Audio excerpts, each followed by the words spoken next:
सभी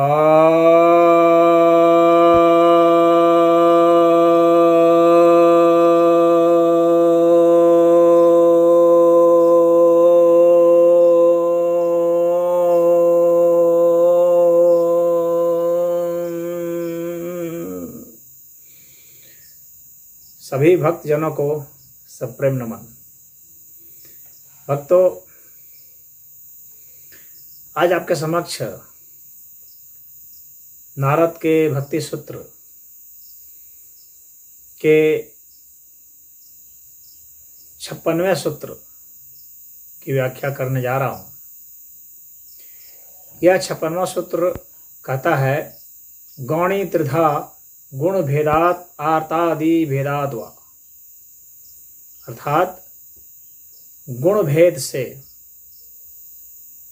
जैसे सत रज और तम ये 3 गुण होते हैं, तो इन 3 गुणों के भेद से 3 प्रकार के अथवा आर्त आदि भेदात, यानी आर्त, जिज्ञासु और अर्थार्थी, इन 3 भेद से गौणी अर्थात जो कि कम महत्व की है, ऐसे 3 प्रकार की भक्ति होती है। यानी भक्ति की इसमें कैटेगरी बताई गई है, प्रकार बताए गए हैं कि कितने प्रकार की भक्ति होती है। तो उसमें इन्होंने 2 चुना है, एक तो गुण के आधार पर सतरजतम, इसमें और एक में जो है 3 इन्होंने बताए हैं। माने सत में भी 3, अधम, मध्यम, उत्तम। रज में भी 3, अधम, मध्यम, उत्तम। उसी तरह से सत में भी 3, अधम, मध्यम, उत्तम। और उसी तरह से आर्त, जिज्ञासु, अर्थार्थी का भी बताया है। तो ये भक्ति, ये गौणी भक्ति की बात इन्होंने की है। तो कह रहे हैं कि ये त्रिधा हैं, ये 3 प्रकार के हैं। गौणी भक्ति यानी कम महत्व वाली जो भक्ति है। तो जो आप देखते होंगे कई प्रकार के लोग पूजा करते हैं, तो उसमें कैटेगरी यहाँ पर बना दी है, उसका कैटेगरी का वर्णन किया है। तो तामसी भक्त वे भक्त होते हैं जो कि क्रोध, हिंसा, ईर्ष्या, द्वेष, अहंकार, मिथ्या, तो उन सब से वशीभूत हो करके जो आराधना करते हैं, ऐसी भक्ति करने वाले को तामसी भक्त कहा जाता है। और जो यश, पद, मान, प्रतिष्ठा, धन, स्वर्ग आदि को चाहते हैं, ऐसे इस प्रकार के लोग जो कामना करते हैं, आराधना करते हैं, भक्ति करते हैं, तो ऐसे को राजसी भक्ति वाला कहा जाता है। और कुछ लोग ऐसे भी भक्त होते हैं जो कि हमसे पाप ना हो, हम सही रास्ते पर रहें, सत्य के रास्ते पर रहें, न्याय के रास्ते पर रहें, हम किसी के ऊपर अत्याचार ना करें, इस तरह की बात, और भगवान का नाम स्मरण करते रहते हैं, पूजा पाठ जप करते रहते हैं। तो ऐसे भक्त को जो है सात्विक भक्त कहा जाता है। और एक जो परम भक्त है, अनन्य भक्त है, गुणातीत भक्त है, जिसके विषय में पहले बताए हैं कि जो कुछ भी कामना नहीं करता, कुछ भी नहीं मांगता उंगता, बस वो लगा रहता है।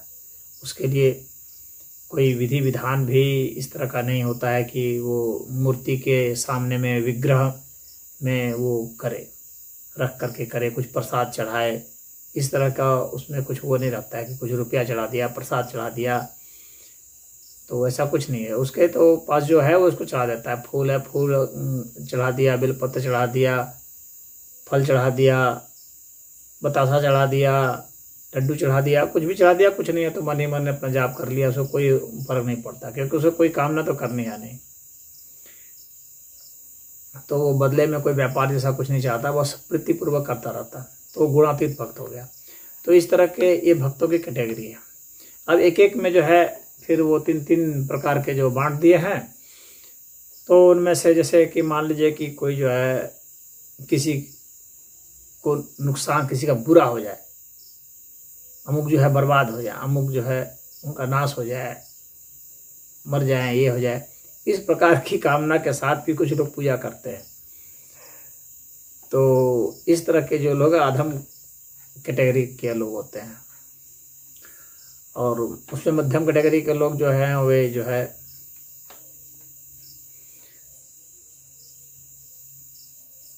और कुछ लोग ऐसे भी होते हैं उसी में, जैसे कि कोई चोरी करने जा रहे हैं तो सफल, आप देखे होंगे फिल्मों में दिखलाते हैं, ऐसे सामान भी दिखाया जाता है कि चोरी करने जा रहे हैं, डाका डालने जा रहे हैं, मर्डर करने जा रहे हैं, तो उसमें भी जो है पूजा वूजा करके जाते हैं कि हमारा यह अभियान सफल हो जाए।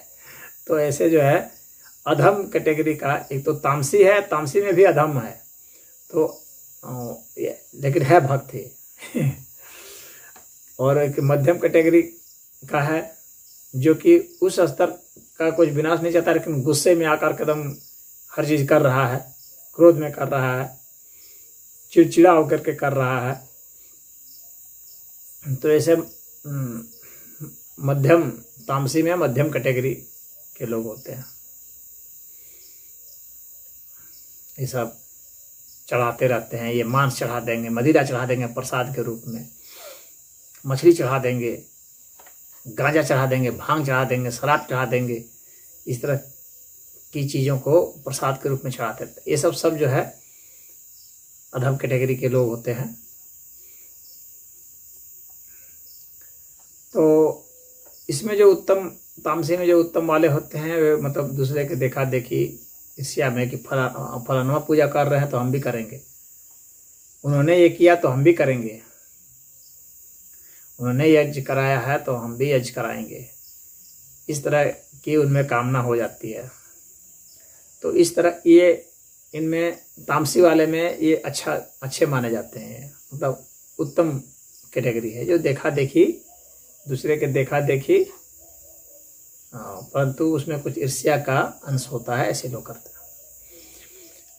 अब इसके बाद कुछ है कि लोभ की कुछ कामना, भगवान से कुछ पाने की कामना से राशि वाले हैं। धन चाहिए, पुत्र चाहिए, पुत्री चाहिए, पत्नी चाहिए, तो कोई पद चाहिए, तो स्वर्ग चाहिए, तो नाम यश चाहिए। तो इस तरह के कैटेगरी वाले जो होते हैं, तो ये भी ये राशि कैटेगरी के लोग हैं। तो इसमें से कुछ ऐसे होते हैं जो धन और ऐश्वर्य की कामना करते हैं, तो ये जो है ये अधम कैटेगरी में आएंगे। उसके लिए फिर वो अच्छा खासा मतलब चढ़ाव बढ़ावा भी करते हैं, भोज भात भी करते हैं, लोगों को देते हैं, प्रसाद वगैरह देते हैं। और जो यश की कामना करते हैं कि हमारी कीर्ति हो, भगवान हमें वो दे, हमारा नाम हो, तो इस तरह के लोग जो है मध्यम श्रेणी में आते हैं। और उसमें से कुछ हैं जो ये चाहते हैं कि हमें जो है स्वर्ग मिल जाए, या कोई और लोग मिले, उस तरह की जो कैटेगरी होती है, तो वैसे लोग इसमें उत्तम कैटेगरी में आते हैं। अब इसके बाद जो है सात्विक प्रवृत्ति वाले लोग हैं, वे हैं जो सोचते हैं, उसमें भी 3 कैटेगरी है। कोई एक इच्छा है हमारा हो जाए पाप जो हमने किया है उसका अब तक, या हमसे कोई पाप कर्म नहीं हो, हमसे कोई गलत काम नहीं हो जाए, इस तरह की कामना जो लोग करते हैं कि हमसे कुछ अन्याय नहीं हो, जाने अनजाने हमने किसी को कष्ट पहुंचाया हो तो उसके लिए वो करते हैं। तो ऐसे लोग हैं, ये सात्विक प्रवृत्ति वाले आते हैं, लेकिन उसमें ये लो कैटेगरी वाले हैं। अब इसके बाद है कुछ जो है सोचते हैं कि नहीं, हमें भगवान ने आदेश दिया है, हमें ये कर्म करना है, हम इसको करेंगे, पाप पुण्य का वो फिक्र नहीं करते हैं, वो बस करते हैं भगवान का उपदेश आदेश मान करके, साधु संतों का, गुरु का उपदेश आदेश मान करके, शास्त्रों का उपदेश आदेश मान करके करते हैं। तो ये सब मध्यम कैटेगरी में आते हैं। और उसी तरह से कुछ लोग ऐसे हैं जो कि ब्रह्मलोक, सत्यलोक, इस तरह के और साधना करते हैं, अपने कुंडलिनी चक्र जगा रहे हैं, ऐसे इस तरह से। तो इस तरह की जो साधना करते हैं, कामना करते हैं, मुक्ति की कामना करते हैं, ध्यान करते हैं कि हो जाए, वो चाहते हैं कि शांति मिल जाए, संतोष मिल जाए, तो ज्ञान मिल जाए। तो इस तरह की जो कामना के लोग हैं, जो ज्ञान, ध्यान, शांति, मुक्ति या किसी सत्यलोक, ब्रह्मलोक आदि आदि के लिए साधना करते हैं, तो ऐसे लोग जो हैं ये सात्विक में उत्तम कैटेगरी के लोग हैं। फिर जो उत्तमातम उत्तम है, तो उनका मैंने बताया है, जो अनन्य भक्त होते हैं, जो कुछ नहीं चाहते हैं, भगवान की आराधना कर रहे हैं, बस कर रहे हैं। तो ऐसे लोग जो हैं ये गुणातीत वाले लोग हैं। और नारद पुराण में इनके विषय में कहा गया है, अहमेव परो विष्णुर्मयि सर्वमिदं जगत इति यह सततं पश्येत तम विद्यत उत्तमोत्तमम्। अर्थात वो मैं ही परम विष्णु हूँ, ये सारा जगत मेरे ही भीतर है, जो सदैव सर्वव्यापी हैं और हर चीज़ वे ही हुए हैं। इस तरह की जो अभेद स्थिति को देखता है, वह उत्तमों में भी उत्तम है।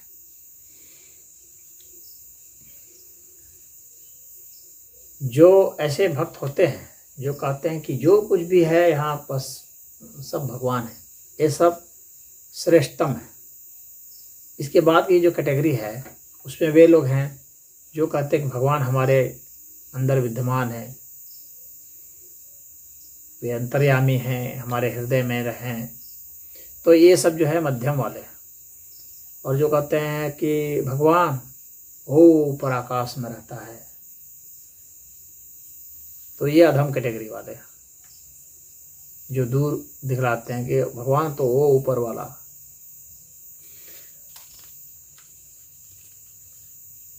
इसके बाद है जो उन्होंने कैटेगरी बांटी है कि जिसमें आर्ति, जिज्ञासु और अर्थार्थी दिए हैं। जो आर्तवश पुकारते हैं, भयाक्रांत हो पुकारते हैं, बहुत दुखियारे हैं, दुख से दर्द से तड़प रहे हैं, 50 तरह के रोग हो गए हैं, डॉक्टरों ने जवाब दे दिया है, छूट नहीं रहा है, तड़प रहे हैं, कई प्रकार के शारीरिक मानसिक व्याधियों से ग्रस्त हैं, भावनात्मक व्याधियों से ग्रस्त हैं। ऐसे आर्त हो जिनको कहीं दिशा नहीं मिलती और वे भगवान की आराधना करते हैं, पुकारते हैं कि हे भगवान तुम ही मुझे बचा सकते हो, बचाओ, जैसे भी बचाओ। इस तरह के भक्त को आर्त भक्त कहा जाता है। उसके बाद की कैटेगरी है एक जो अपना वही वित्त कर धन पद यश मान वाले हैं, मांगते रहते हैं, जो हर समय मांगने वाली कैटेगरी है, जो ऐसे मांगते रहते हैं कि ये पुत्र चाहिए, तो ये चाहिए। तो वो सब जो है अर्थार्थी वाले हैं। और एक है इसके बाद जिज्ञासु वाले, ऐसा क्यों है, वैसा क्यों है, इस तरह से वो आराधना करता है कि वो जानने की कोशिश करता है कि यहाँ दुनिया में इस तरह के नियम कैसे हैं, क्यों हैं, ये घटना क्यों घटती है, ये सब क्या चीज़ें हैं। तो जो यहाँ के लॉ सिस्टम को जानना चाहता है, इस अस्तित्व के नियम कानून को जानना चाहता है, सबके मीनिंग अर्थ को जानना चाहता है, तो उसकी जिज्ञासा बनी रहती है कि शरीर क्या है, आत्मा क्या है, मन क्या है, बुद्धि क्या है, विवेक क्या है, प्रज्ञा क्या है, परमात्मा क्या है, परमेश्वर क्या है, प्रकृति क्या है, दुख क्या है, दर्द क्या है, तमाम तरह के जो प्रश्न उसके दिमाग में आते हैं, इस तरह के प्रश्न वाले हैं, तो ये जिज्ञासु होते हैं। तो इनको अच्छी कैटेगरी प्राप्त है, उत्तम कैटेगरी प्राप्त है इन तीनों में, यानी अर्थ और जिज्ञासु में जिज्ञासु श्रेष्ठ है। तो इस तरह से नारद जी ने भक्तों की कैटेगरी बनाई है, और जो इसमें श्रेष्ठतम जो भक्त हैं उसके विषय में बताया है कि वो अनन्य भक्त होते हैं, वो प्रेमा भक्ति करते हैं, वो कुछ नहीं चाहते, कुछ नहीं मांगते, वे गुणातीत भक्त हैं, त्रिगुणातीत हैं वे। और कुछ ऐसे भक्त होते हैं जिसको वैधि भक्ति कहा जाता है। वैधि भक्ति मतलब कि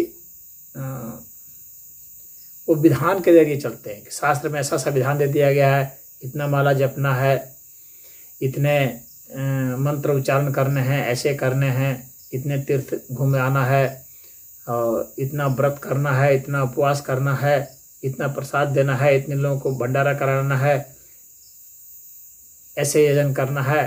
तो इस तरह से जो विधान है शास्त्रों में जो बताया गया उसके अनुसार से जो करते रहते हैं, तो वैसे को वैधि भक्ति कहा जाता है, जिसको कि विधान से बहुत ज़्यादा मतलब होता है। वो सोचता है कहीं कोई त्रुटि नहीं हो जाए, कोई दोष ना हो जाए, कोई में गलत नहीं हो जाए, तो कैसे कैसे पूजा करनी, उपासना करनी है, इन सब चीज़ों में उनका बहुत जोर रहता है। वो जैसे गणित में कैलकुलेशन किया जाता है, वैसे कैलकुलेशन कर करके वे करते हैं हर चीज़ का। इतना होम कर देंगे, इतना यजन कर देंगे, इतनी बार घी गिरा देना है, इतना घी गिराना है, वगैरह वगैरह। तो इस तरह के लोग जो है वैधि भक्त कहलाते हैं। तो ऐसे विधान वाले भक्त भी हैं, इनकी भी एक कैटेगरी है। तो नारद जी ने इन भक्तों की कैटेगरी का वर्णन किया है। तो उम्मीद है आपको यह जो सूत्र है अच्छा लगा होगा। भक्तों की कैटेगरी के विषय में आप जानने में समर्थ हुए होंगे, और जो बताया हूँ आप समझ गए होंगे। तो इस वीडियो में इतना ही। ओम हरि।